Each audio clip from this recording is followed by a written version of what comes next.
Bienvenido al canal Sombras del Terror. ¿Estás listo para escuchar nuevas historias de terror? Suscríbete al canal y deja un comentario para ayudar al desarrollo del canal.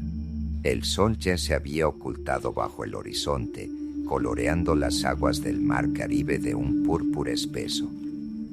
En la playa de Cancún, al borde del oleaje, un grupo de 6 amigos se sentaba alrededor de una hoguera. Las luces de los chiringuitos titilaban a lo lejos, la música y las risas procedían de las fiestas cercanas, pero ellos preferían permanecer en soledad. La brisa traía olor a sal y a frescor, y las olas se mecían perezosamente contra la orilla, como si la naturaleza hubiera decidido relajarse también. Carlos, rió Julia, acercándose al fuego. Incluso un fuego de carbón cocinaría más rápido. Pero yo lo hago con amor, contestó Carlos con una sonrisa y asó perezosamente los malvaviscos hasta que estuvieron negros. Quizá es mejor con habilidad. Bromeó Mónica, que estaba sentada a su lado con la mano bajo la barbilla. La noche era cálida, pero empezaba a soplar un viento extraño un poco más mar adentro, en el océano. Las nubes se espesaron sobre el mar y las estrellas desaparecieron de la vista por un momento.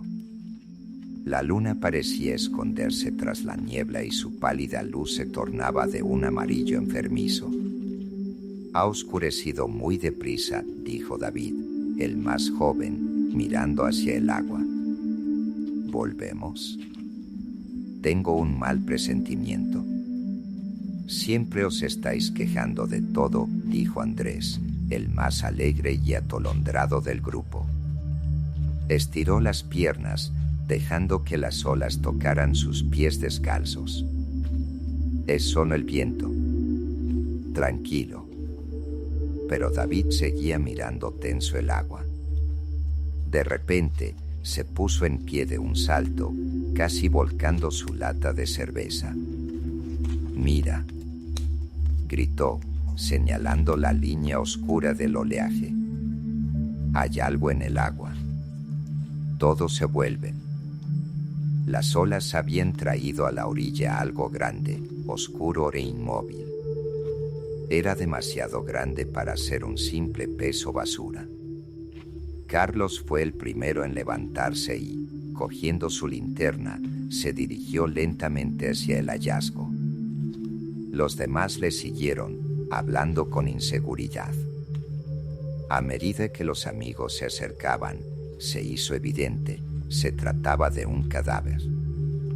Un hombre de unos 40 años, vestido con una camisa blanca descolorida y unos vaqueros, yacía boca abajo, con el pelo enmarañado por la sal y la piel de un tono gris mortecino. El cuerpo parecía llevar horas en el agua, pero no más. Un silencio antinatural flotaba en el aire, solo roto por el sonido de las olas. «Jesús», susurró Mónica, tapándose la boca con la mano. «Está muerto». Carlos se agachó y tocó con cuidado el hombro del hombre. El cuerpo estaba frío, pero aún no rígido. Le dio la vuelta y todos jadearon. En el pecho del cadáver, justo debajo del cuello hecho jirones de la camisa, había una inscripción. «¿Qué demonios es esto?», murmuró Carlos, señalando el texto con la linterna. Eran nombres. Sus propios nombres: Julia, Carlos, Andrés, Mónica, David, Sofía. ¿Es una broma? A Julia le tembló la voz y dio un paso atrás. ¿Alguno de vosotros ha preparado esto? ¿Creéis que lo hemos hecho nosotros?, bramó Andrés, volviéndose hacia ella.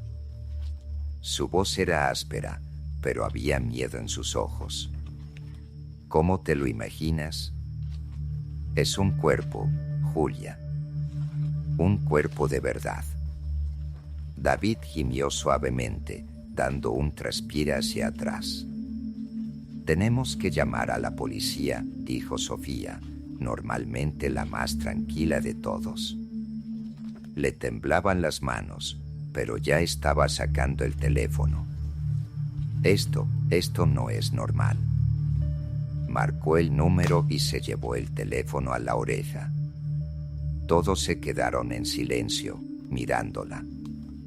Finalmente, Sofía habló, pero se calló casi de inmediato. ¿Pero qué?, susurró, colgando el teléfono. La línea se había cortado. «Déjame intentarlo», sugirió Andrés, pero el resultado fue el mismo. Ninguno de los dos pudo comunicarse con la policía. «Este sitio es rarísimo», murmuró Carlos, mirando el horizonte que se oscurecía. El viento se había levantado y las olas eran cada vez más fuertes, como si una fuerza invisible intentara expulsarlos de la playa. «No podemos dejarlo aquí», dijo Mónica. «Está mal». «¿Qué sugieres?», gritó David, con la voz entrecortada. «¿Llevar un cadáver con nuestros nombres escritos? ¿Acaso sabes lo que eso significa?». Todos se callaron. ¿Qué significaba realmente? ¿Por qué el cadáver llevaba sus nombres? ¿Quién era ese hombre y qué hacía en el mar? De repente se oyó un sonido largo y grave como un aullido sobre el océano. Las olas se calmaron por un momento y luego se estrellaron contra la orilla con una fuerza aterradora. Los amigos sintieron que el agua rodaba sobre sus pies en una ola helada. «Vámonos de aquí», dijo Carlos en voz baja, y nadie discutió. Se apresuraron a volver al fuego, dejando el cuerpo en la playa. Pero antes de desaparecer en la oscuridad, cada uno de ellos se volvió una vez más. Sobre la arena, a la luz de la luna, el cadáver parecía mirarlos con las cuencas de los ojos vacías, aunque no lo vieron moverse. Al día siguiente, la ciudad de Cancún recibió a los amigos con un vacío desacostumbrado. Las estrechas calles, normalmente llenas de turistas con bolsas de playa y sombreros de colores, parecían ahora extrañamente desiertas. Las tiendas abrían con retraso y los lugareños apartaban la vista con ansiedad al ver la compañía. «¿Siempre tienen esas caras aquí?», preguntó David nervioso, mirando a su alrededor. «Como si supieran algo que nosotros ignoramos». «A lo mejor es que odian a los turistas», dijo Andrés, pero su voz sonaba menos segura de lo habitual. Se hizo un silencio tenso en la compañía. Los sucesos de la noche anterior les perseguían como un pesado sueño. Ninguno había dormido bien, y la imagen de un cadáver con sus nombres esculpidos estaba firmemente alojada en sus cabezas. Sofía insistió en que intentaran llamar de nuevo a la policía por la mañana. Esta vez se dirigieron a la comisaría más cercana, situada en pleno centro de la ciudad. Pero incluso allí les esperaba algo extraño. «¿Dice que ha encontrado un cadáver?», preguntó lentamente el agente, un joven de rostro cansado y frente húmeda de sudor. «Sí», intervino Mónica, reprimiendo un temblor en la voz. «En la playa, por la noche. Nuestros nombres estaban grabados en ella. Tiene que enviar hombres allí».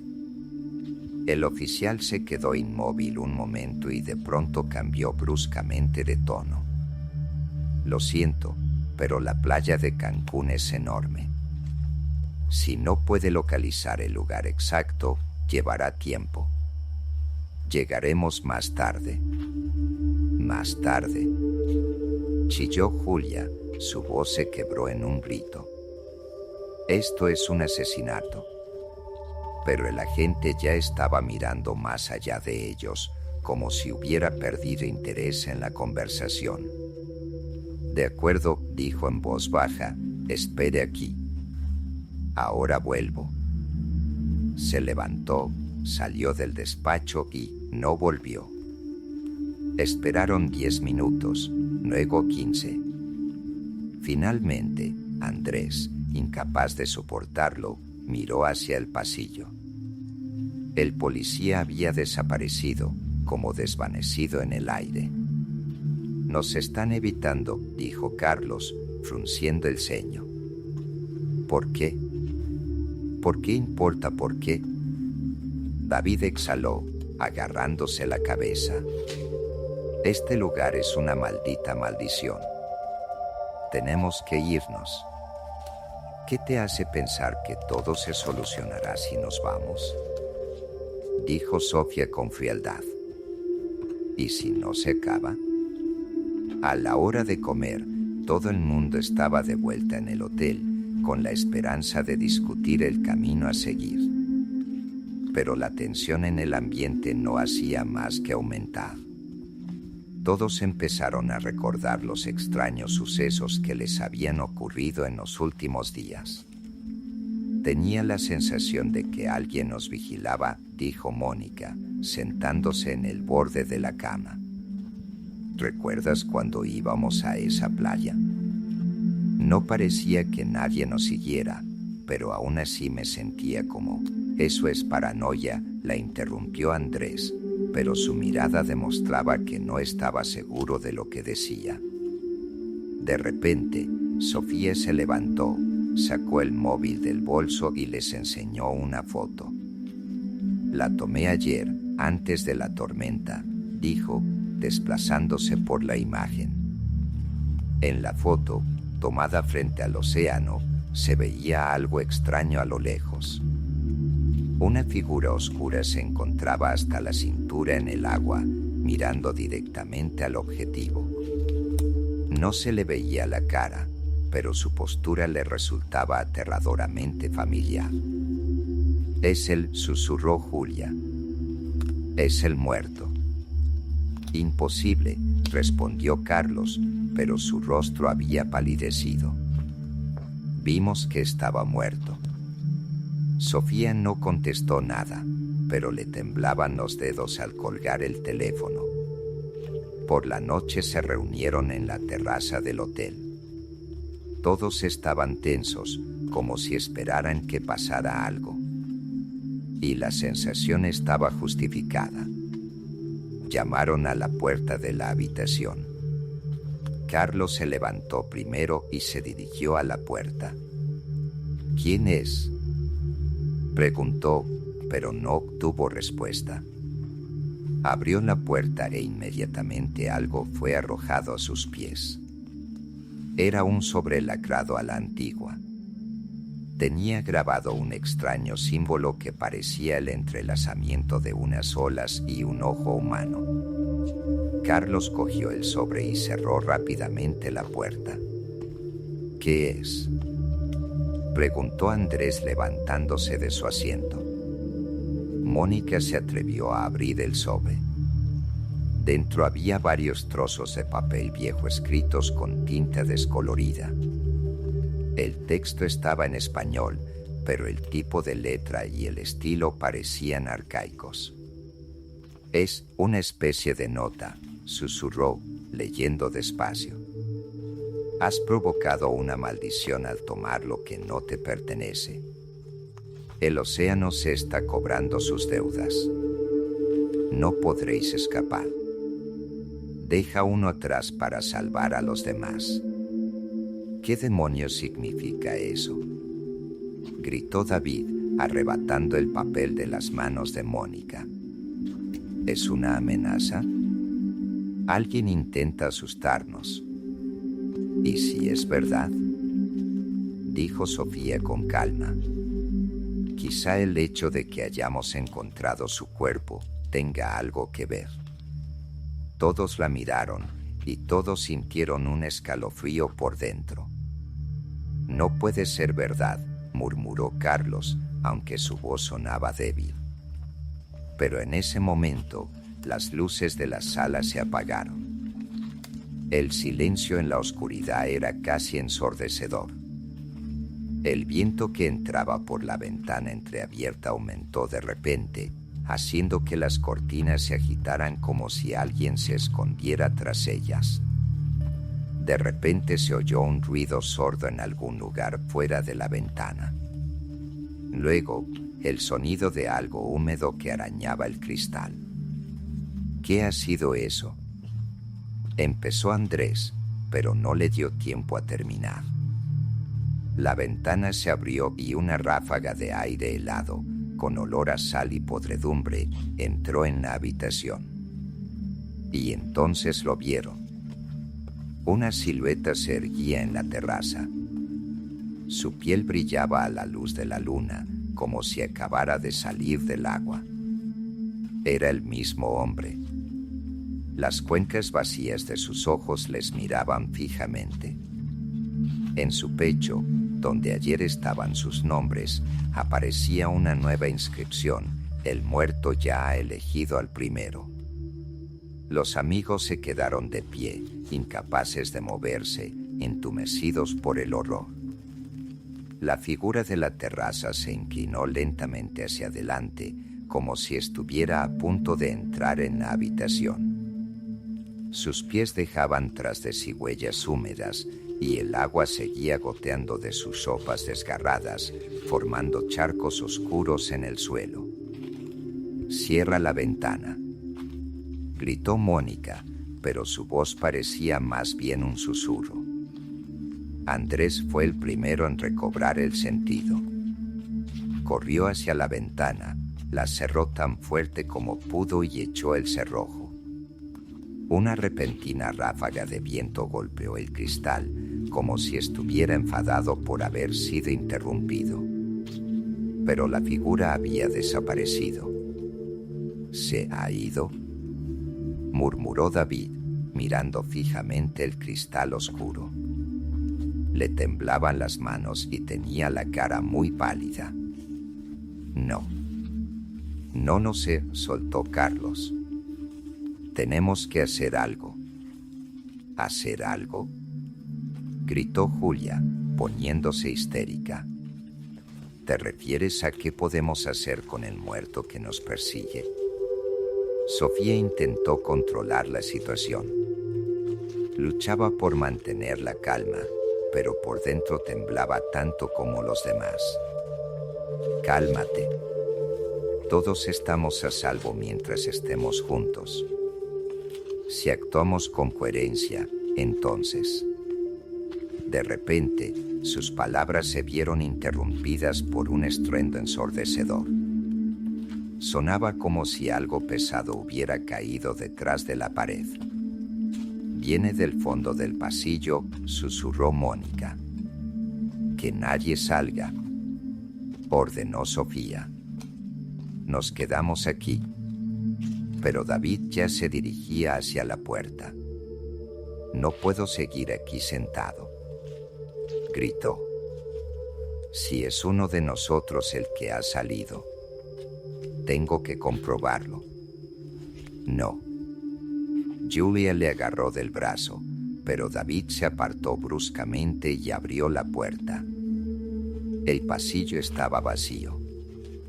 La luz de las lámparas parpadeaba, creando un efecto inquietante. Se oían pasos a lo lejos, pero era imposible saber de dónde venían. «David, vuelve», le gritó Carlos, pero él se limitó a hacerle un gesto con la mano. Un momento después, el pasillo se iluminó con un relámpago, aunque no había ninguna ventana. David desapareció al doblar la esquina. Los demás se miraron. «No podemos dejarle ahí», dijo Mónica. «Si vamos tras él, podemos acabar como él», dijo Sofía con frialdad. Pero Carlos ya había tomado una decisión. Cogió una linterna y salió corriendo al pasillo. Los demás le siguieron, incapaces de resistir el miedo por su amigo. David permanecía inmóvil al final del pasillo. La luz de una lámpara que pendía del techo captó su figura en la oscuridad. A primera vista parecía estar bien, pero algo iba mal. «David», gritó Carlos, acercándose con cautela. El hombre se dio la vuelta. Tenía la cara rara, los ojos muy abiertos y la boca crispada, como si intentara decir algo. «¿Oyes eso?», preguntó sin apartar los ojos del espacio vacío que tenía delante. «¿Qué?», intervino Sofía, acercándose también. La voz llamándome. Antes de que nadie pudiera detenerlo, David dio un paso adelante. De repente, el suelo se derrumbó bajo sus pies. Los demás gritaron mientras él caía en un agujero negro que pareció abrirse de la nada. El eco de su grito resonó por todo el pasillo y, al instante siguiente, todo quedó en silencio. El suelo volvía a estar entero, como si no hubiera pasado nada. ¿Qué había sido aquello? Exhaló Julia, con el sudor frío corriéndole por la cara. «Ha desaparecido», murmuró Mónica. «No puede ser verdad». Carlos se acercó al lugar donde David había estado de pie hacía un segundo y pateó el suelo. No había marcas ni agujeros. Solo un viejo tablón de madera.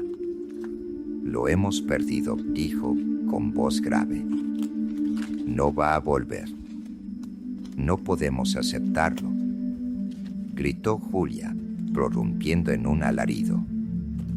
Sofía le puso una mano en el hombro, intentando calmarla, pero ella también estaba asustada. «Se ha ido, pero eso significa que el muerto ahora buscará al siguiente». Esas palabras flotaban en el aire, una sombra fría que se cernía sobre ellos. De vuelta a la habitación, cerraron la puerta y decidieron no arriesgarse a seguir juntos. Nadie habló, pero todos se dieron cuenta. David había sido el primero. Mónica hojeó nerviosa la nota que habían encontrado antes, esperando encontrar alguna pista. «Dejar a uno atrás para salvar a los demás», murmuró. «Ya viste lo que pasó. No lo dejamos atrás y desapareció». «¿Qué estás sugiriendo?», preguntó Andrés enfadado. «Decidir quién de los dos va a morir. Tenemos que pensar», gritó Sofía. «Si nos culpamos unos a otros o nos dejamos llevar por el pánico, moriremos todos». Pero sus palabras no sirvieron de nada. El pánico empezó a extenderse como un incendio. Todos pensaban en secreto que otra persona podría ser la víctima, pero nadie se atrevía a decirlo en voz alta. «No parará hasta matarnos a todos», dijo finalmente Julia. «Tenemos que averiguar qué quiere». «¿Y si eso no es posible?», preguntó Carlos con voz deprimida. No hubo respuesta. La noche trajo nuevos horrores. Todos oían algo diferente, voces extrañas, arañazos al otro lado de la puerta, el sonido del agua que goteaba, a pesar de que no había grifos en la habitación. Cuando el reloj marcó las 3 de la madrugada, Andrés, que estaba sentado junto a la ventana, gritó de repente: «Ya está aquí». Todos corrieron hacia la ventana, pero no vieron nada. La calle estaba vacía, solo las sombras de los escasos faroles ondeaban al viento. Pero entonces Carlos se dio cuenta. En el cristal, desde dentro, alguien había escrito: «¿Quién es el siguiente?». Por la mañana, los amigos se sentían destrozados. Tras la desaparición de David, la noche se había convertido en una tortura interminable. El miedo nos había acorralado y ni siquiera los primeros rayos de sol traían alivio. Cada mirada fuera de la ventana se sentía como una amenaza. Era como si el hombre muerto siguiera observándoles, esperando el momento oportuno para atacar de nuevo. No podemos quedarnos aquí sentados, dijo Carlos, con voz firme, pero su rostro cansado mostraba lo agotado que estaba. Tenemos que encontrar una respuesta. La policía nos ignora. No tiene sentido quedarse en el hotel. ¿A dónde sugieres que vayamos?, preguntó Julia, con voz áspera, pero miedo en los ojos.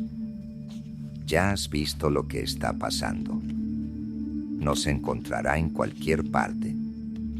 Tenemos que averiguar quién es y por qué nuestros nombres estaban en su cuerpo, dijo Sofía con seguridad. Esa es la clave. ¿Y cómo vamos a hacerlo?, preguntó Andrés con escepticismo, frotándose las sienes. No sabemos nada de él, salvo que está muerto.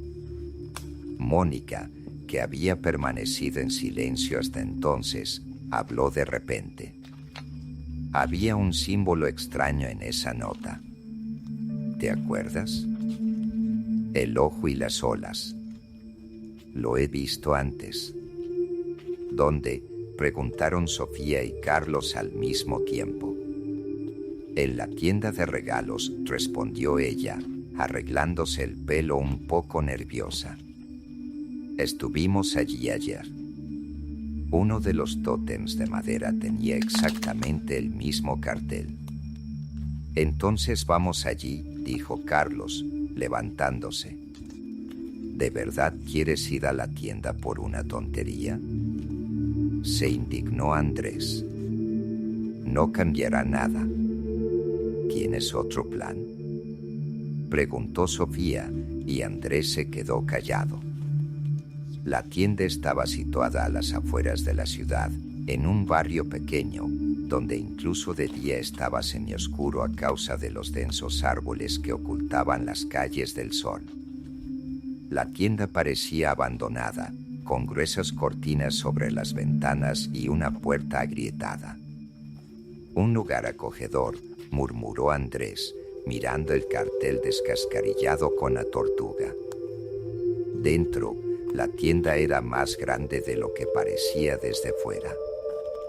Las estanterías llenas de figuritas de madera, amuletos, hierbas secas y figuritas talladas daban sensación de estrechez. La tenue luz de las bombillas no hacía sino aumentar la sensación de inquietud. ¿Qué puedo hacer por usted?, se oyó una voz desde el fondo de la tienda. Los amigos se giraron. Una mujer mayor con una falda larga de colores y un pañuelo que casi le ocultaba la cara salió de detrás de las estanterías. Sus ojos oscuros escrutaron a la compañía. Buscamos un símbolo, dijo Mónica, mostrando un dibujo en la pantalla de su teléfono. La mujer se quedó paralizada, con el rostro tenso por un momento, pero luego volvió a sonreír. ¿Por qué necesitas saberlo? Lo hemos encontrado, empezó Sofía, pero dudó. Tuvo que ver con un accidente. La mujer las miró en silencio, luego se dirigió lentamente a la estantería más alejada, sacó un libro antiguo y lo colocó sobre el mostrador. Esto es un signo antiguo, dijo al fin. El símbolo del espíritu del agua conocido por estos lares como Tlacotepecutli, el señor de los ahogados. ¿El señor de los ahogados?, preguntó Carlos, mirando a los demás. Es antiguo y despiadado, continuó la mujer. Le invocan los que buscan venganza, pero su precio es demasiado alto. No solo se lleva a los culpables, sino también a los que están unidos a ellos por la sangre, el rencor o la mentira. ¿Alguien lo invocó contra nosotros?, preguntó Julia, con la voz entrecortada. Tal vez, asintió la mujer. O peor aún, te has encontrado accidentalmente con una maldición dejada por otro. ¿Y cómo la detenemos? Carlos apretó los puños, intentando contener la rabia y la desesperación. La mujer guardó silencio durante un largo rato antes de hablar. La maldición puede revertirse, pero requerirá un sacrificio. ¿Qué sacrificio? Estalló Andrés. Quien sobreviva tendrá que tomar una decisión, asumir la maldición o ofrecer un sustituto. Es una locura, murmuró Mónica, retrocediendo. No es más que una leyenda. Pero por mucho que lo desearan, todo lo que estaba ocurriendo les confirmaba que no era solo un cuento de hadas. Al salir de la tienda, las amigas se detuvieron a comentar lo que habían oído. Es una pesadilla, dijo Julia. Nos vemos obligadas a elegir quién de nosotras debe morir. Quizá esta sea la salida, dijo de pronto Andrés, con el rostro duro. ¿Lo dices en serio? Carlos le agarró el hombro. ¿Quieres sacrificar a uno de nosotros? Tenemos otra opción, replicó fríamente Andrés. La discusión estaba subiendo de tono. Parecía que el muerto no solo les estaba matando uno a uno, sino que estaba destruyendo todo lo que les unía como amigos. Cada uno empezó a dudar del otro. Sofía intentó tomar el control de la situación. Tenemos que concentrarnos. Si este espíritu está conectado con el océano, tenemos que buscar pistas allí. ¿Dónde exactamente?, preguntó Mónica. ¿Dónde empezó todo? En la playa. Al anochecer, estaban de vuelta en la playa desierta. El viento se había levantado y el cielo estaba cubierto de pesadas nubes grises. El océano tenía un aspecto ominoso. Las olas rompían con tanta fuerza, como si algo en su interior estuviera vivo e intentara salir. ¿Estamos buscando qué?, preguntó Julia, mirando a su alrededor. Cualquier cosa que pueda darnos una pista, dijo Sofía. Carlos, iluminando el camino con su linterna, fue el primero en advertir un extraño destello en la arena. Se agachó y recogió un objeto de metal oxidado. Era una vieja llave grabada con el mismo símbolo que aparecía en la nota. Parece que esto nos lleva a alguna parte, dijo. La suerte quiso que cerca de la playa hubiera una pequeña cueva, cuya entrada nadie había visto nunca. Ahora estaba abierta, como si el propio océano les hubiera guiado hasta el secreto. ¿Estás seguro de que es una buena idea?, preguntó Mónica, pero Carlos ya estaba avanzando. Dentro de la cueva, el aire era húmedo y mohoso. Las paredes estaban cubiertas de símbolos antiguos, muchos de los cuales representaban el mar, barcos y figuras con rostros distorsionados. Había agua en el suelo, reflejando la luz de sus antorchas. En el centro de la cueva encontraron un altar. Sobre él había un libro mohoso pero legible. «Son hechizos o maldiciones», sugirió Sofía, hojeando las páginas. «¿Qué dice?», preguntó Andrés, con voz temblorosa. Sofía tradujo el texto en voz alta. «Devolución de una deuda. Alma por alma.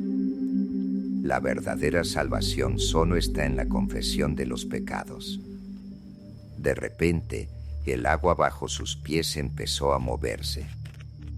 El océano cobró vida y una figura familiar apareció en la esquina de la cueva. El hombre muerto los miraba de nuevo, pero esta vez estaba más cerca, sus manos húmedas ya los alcanzaban. Un silencio sepulcral envolvió la cueva, sonó roto por el chapoteo del agua. El muerto avanzaba lentamente y a cada paso su presencia parecía extraer el aire de los pulmones de sus amigos. Las inscripciones de su pecho mojado reaparecieron, pero ahora parecían extrañamente alteradas. En lugar de nombres, las palabras decían mentira, pecado, deber. No se irá hasta que hagamos algo, gritó Sofía, agarrando frenéticamente el libro que había encontrado. ¿Hacer qué exactamente?, chilló Andrés, retrocediendo. ¿Qué podemos hacer contra él? Carlos, aferrando la antorcha, se adelantó. ¿Qué quieres?, gritó al muerto. La figura se detuvo, con las cuencas de los ojos vacías mirando fijamente a Carlos. Al momento siguiente, el silencio estalló con un susurro estridente que llenó la cueva. Las palabras estaban en un idioma antiguo, pero eran no bastante claras para todos. Confesaos. Limpiad vuestras almas. Dejad una sola. Es una trampa, susurró Mónica, apretando la mano de Julia. Quiere que elijamos nuestra propia víctima. Pero Sofía hojeaba ansiosamente las páginas del libro, ignorando lo que ocurría a su alrededor. Su mirada se retuvo en un párrafo escrito en tinta roja. Dice ritual, dijo levantando la cabeza. Podemos detenerlo si todos juntos admitimos nuestros errores y nos arrepentimos. ¿Lo dices en serio?, gritó Andrés.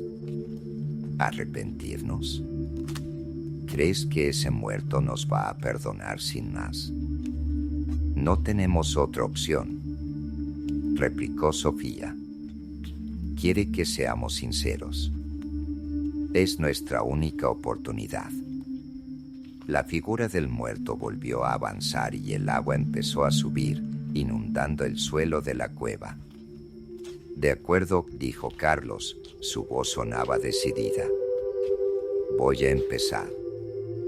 Se acercó al altar, bajando la antorcha.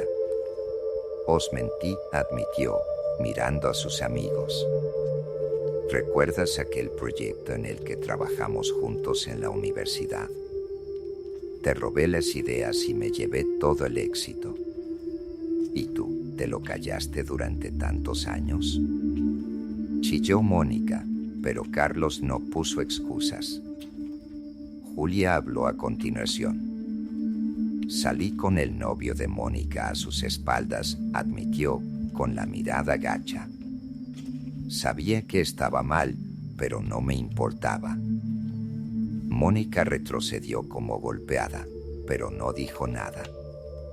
Genial, ahora nos toca a nosotros, gritó Andrés, apretando los puños.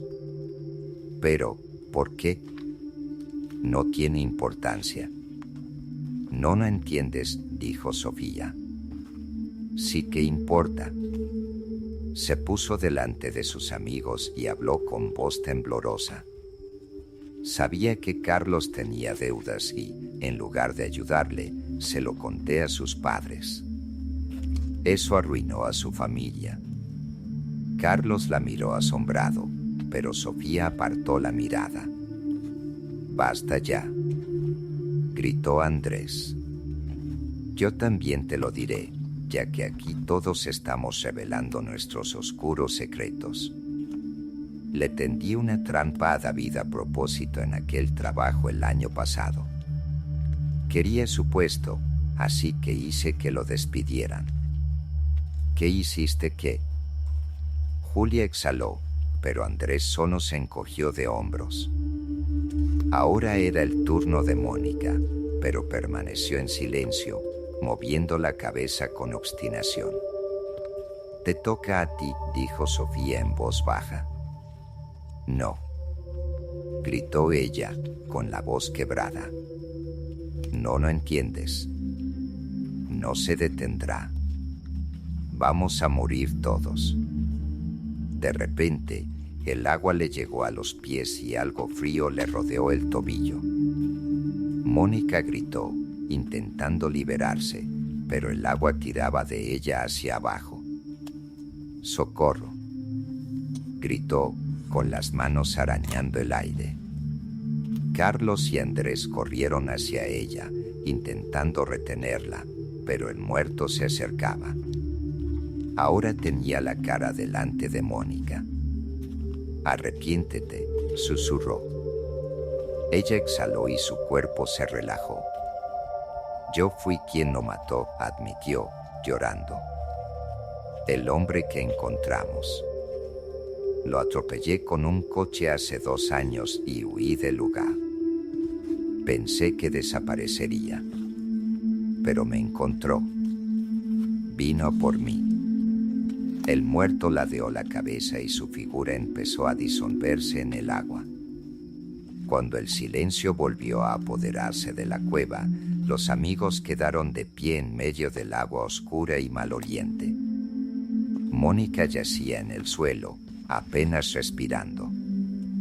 ¿Es este el final?, preguntó Julia, mirando a Sofía. No sé», susurró ella, con los ojos brillantes de lágrimas. Creyeron que todo había terminado. Pero el altar volvió a la vida, los símbolos empezaron a brillar. Las últimas palabras del libro resonaron en sus mentes como voces procedentes de las profundidades del océano. La deuda está saldada. La elección final es tuya. La luz empezó a envolver la cueva y el fuerte sonido del agua resonó a su alrededor, como si una ola se dispusiera a estrellarse contra ellos. «Este no es el final», exhaló Carlos cuando empezaron a darse cuenta de que aún quedaba una elección por hacer. La cueva pareció cobrar vida. La luz de los símbolos de las paredes se hacía cada vez más brillante, haciendo que el agua pareciera hervir a su alrededor. Las voces, como susurros lejanos, crecieron hasta convertirse en un coro ensordecedor. Los amigos intentaron desesperadamente averiguar qué hacer a continuación. «¿Qué significa esto?», gritó Andrés, tapándose los oídos con las manos. «Hemos confesado. ¿Qué más quiere?». «Está esperando a que tomemos una decisión», contestó Sofía en voz baja y distante. «Tenemos que elegir». «¿Elegir qué?», preguntó Julia asustada. «No podemos decidir quién se queda». Pero Carlos, que respiraba agitadamente, ya se daba cuenta de lo que estaba a punto de ocurrir. Su mirada se detuvo en el altar. Allí, en las páginas empañadas del libro, estaba la frase que antes habían pasado por alto: «La deuda se extingue si la expiación se logra con el sacrificio». «No es ninguno de nosotros», dijo, apenas encontrando fuerzas para hablar. «Tengo que ser yo». «¿Qué?». Mónica, aún temblorosa por lo ocurrido, se volvió bruscamente hacia él. «¿Estás loco?». «Todo lo que nos está pasando», continuó él, ignorándola, «se debe a mis errores. Yo fui el primero en empezar a traicionar. Todos estos años he pensado solo en mí. Si alguien debe quedarse, no soy yo». «No», gritó Julia, con los ojos llenos de lágrimas. «No puedes decidirte así.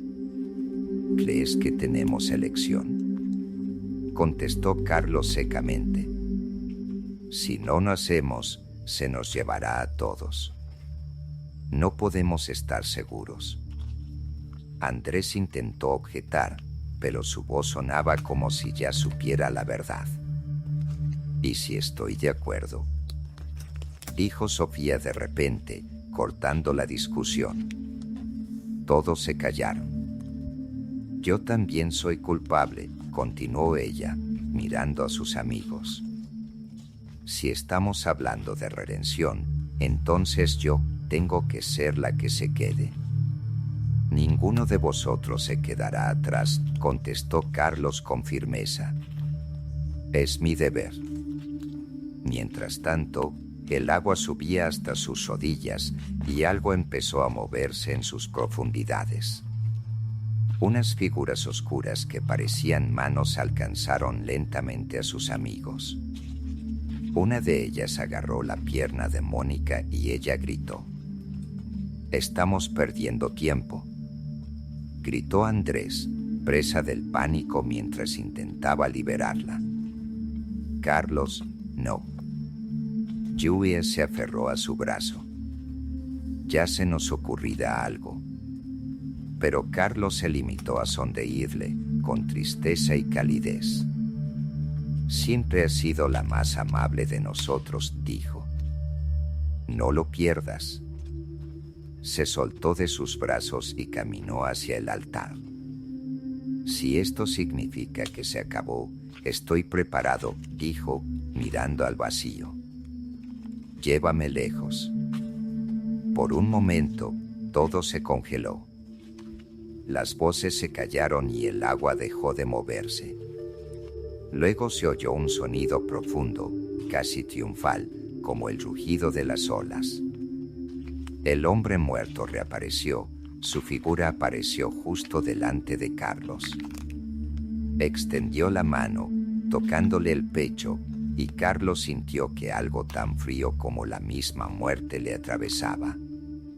Pero no se resistió.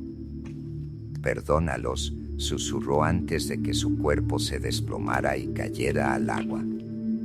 Cuando Carlos desapareció, el agua empezó a retroceder. Los símbolos de las paredes se desvanecieron y luego desaparecieron por completo. El océano volvió a la calma, como si nunca hubiera pasado nada. ¿Es el final?», susurró Julia, mirando el espacio vacío donde acababa de estar su amiga. Sofía sintió y cerró el libro. Le temblaban las manos, pero había firmeza en su voz. Sí, lo hizo por nosotras. ¿Y si es solo por un rato?, preguntó Andrés, con la cara contorsionada por el miedo. ¿Y si vuelve? Tenemos que vivir para que no vuelva a ocurrir, respondió Sofía, mirando hacia la salida de la cueva. Mónica y Julia la siguieron en silencio. En la orilla, el sol se ponía en el horizonte, tiñendo el cielo de escarlata. Las tres amigas estaban de pie junto al agua, mirando el océano. No podemos volver a la vida como si nada hubiera pasado, dijo Mónica. Y no lo haremos, replicó Sofía. Carlos nos dio una oportunidad. Le debemos que su sacrificio no sea en vano. Julia sollozó, pero asintió. A lo lejos, en el horizonte, el agua brillaba, como si algo enorme y antiguo se hubiera despedido de ellos antes de desaparecer para siempre.